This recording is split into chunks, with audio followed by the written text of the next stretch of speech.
जय हिंद दोस्तों, मैं अर्पित सक्सेना। आज हम बात करेंगे पाकिस्तान के फाइनेंस मिनिस्टर इशाक डार के बारे में। इनके साथ क्या हुआ कि जब ये अमेरिकन एयरपोर्ट पर उतरे तो इन्हीं के देशवासियों ने इनको चोर-चोर कहकर इनका स्वागत किया वहाँ। जब इनका वहाँ स्वागत हुआ तो इसी बीच इनके सिक्योरिटी गार्ड्स इनको वहाँ से निकाल कर ले गए, पर ये वीडियो इसी बीच वायरल हो गई और ये द हिंदू का आप एक न्यूज़ आर्टिकल पढ़ रहे हैं। क्या ऐसे कारण बने कि पाकिस्तान के फाइनेंस मिनिस्टर को इस तरीके की मैं कहूँगा सीधी-सादा कि बदतमीजी का सामना करना पड़ा? हालाँकि ऐसा पहली बार नहीं है, पाकिस्तान के prime minister, even former president और कई मिनिस्टर इस तरीके की चीज़ों से वो पहले भी सामना कर चुके हैं। लेकिन हुआ क्या? पाकिस्तान में भी हमने रिसेंटली देखा था कि फ्लड आया हुआ था। इस फ्लड के बारे में कहा जाता है कि पाकिस्तान लगभग 50 साल पीछे हो चुका है।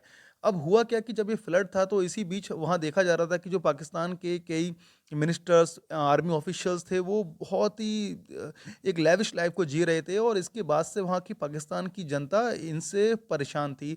परेशान तो वो पहले से थे, पर ये देखकर और ज़्यादा वहाँ की जनता उत्तेजित हो रही थी बार-बार कि ये ऐसा कैसे कि पाकिस्तान की लगभग आधी से ज़्यादा जनता बाढ़ से घिरी हुई है, उनके घरों में पानी है, खाने को रोटी नहीं है उनके पास, एक टाइम का खाना वो नहीं खा पा रहे हैं, पर ये लोग एक लेविश लाइफ़ जी रहे थे। तो उस समय से ही वहाँ की जनता इन लोगों के खिलाफ थी, पर ये उनको मौका मिला पाकिस्तान फाइनेंस मिनिस्टर के अगेंस्ट। रिसेंटली जब फ्लड आया, तो हमने वहाँ देखा था कि करीब 1700 लोगों की डेथ हुई। करीब 33 मिलियन लोग पाकिस्तान में अपने घर से बेघर हो गए और जो इकोनॉमिक डैमेज हुआ है उसका आंकड़ा आप इस बात से लगा सकते हैं कि 40 बिलियन डॉलर का नुकसान हुआ।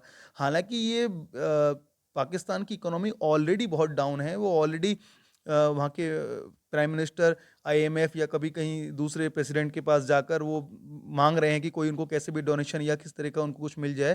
पर ये जब बाढ़ आई उसके बाद से तो स्थिति वहाँ बहुत ही भयानक हो गई। तो ऐसा नहीं है कि ये ऐसे ही हुआ है, पाकिस्तान के कुछ अपने कारण हैं, जिसकी वजह से पाकिस्तान को आज इस डाउनफॉल इकोनॉमी का इतना बड़ा डाउनफॉल देखने को मिल रहा है। देखिए, सबसे बड़े कारण हैं, उसमें से सबसे पहला कारण जो है, वो है वहाँ का टेररिज़्म।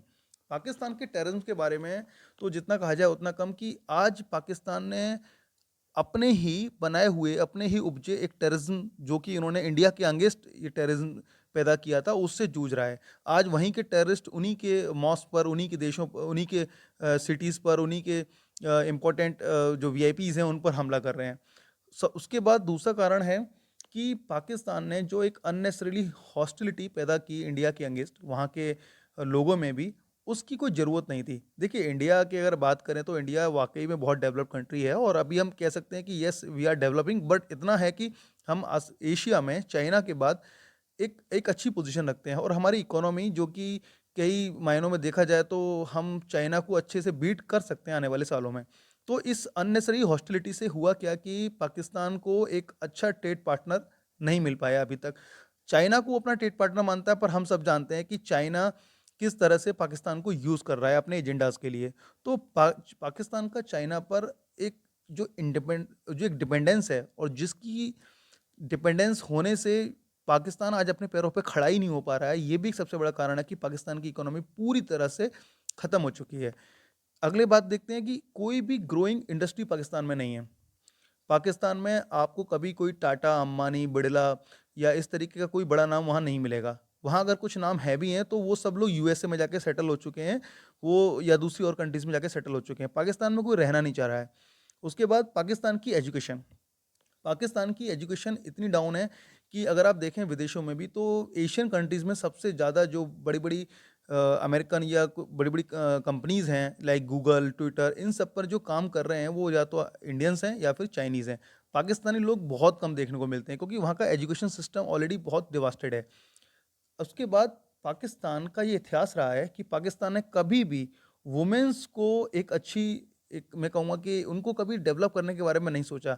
1971 का जो पाकिस्तान का बांग्लादेश से वॉर हुआ था, उस टाइम पर बांग्लादेश नहीं था, ईस्ट पाकिस्तान था। उस समय भी इन्होंने वहाँ की औरतों के साथ, बंगाली वुमेन के साथ बहुत ज़्यादा क्रूरता की, बंगाली वुमेन के साथ मतलब मास रेप किए। तो ये पाकिस्तान का इतिहास रहा है और आज ये पाकिस्तान का इतिहास पाकिस्तान के सामने खड़ा हुआ है कि वहाँ की औरतों की एजुकेशन, उनका यदि हम एस्टेब्लिशमेंट रेट देखें तो वो बहुत ही कम है, जिसकी वजह से पाकिस्तान की इकोनॉमी ऑब्वियसली बहुत डाउन है।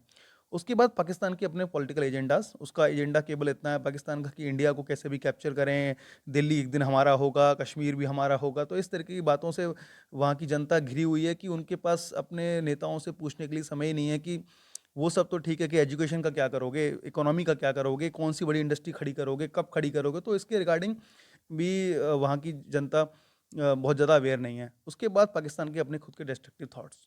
पाकिस्तान के डिस्ट्रक्टिव थॉट्स जो हमेशा से रहे हैं, वो कभी भी पाकिस्तान को उन्होंने उठने नहीं दिया। उसके बाद देखिए कि अगर किसी भी व्यक्ति को लॉ जो आईएएस पीसीएस पीसीएसजी की तैयारी कर रहा है, उसको अगर अपने आर्टिकल्स, अपने ऐसे पब्लिश कराने हैं, तो वो हमारी इस दी हुई वेबसाइट पर पब्लिश करा सकता है। इसके लिए उसको इस ईमेल आईडी पर अपना वो पीडीएफ फॉर्मेट में अपना आर्टिकल भेजना होगा। हम उसको उसी के नाम से पब्लिश करेंगे। आगे किसी भी तरीके का लीगल आर्टिकल्स या लीगल न्यूज़ अगर आपको पढ़ना है, तो आप हमारी वेबसाइट पर जाकर पढ़ सकते हैं। थैंक यू, नमस्कार, जय हिंद।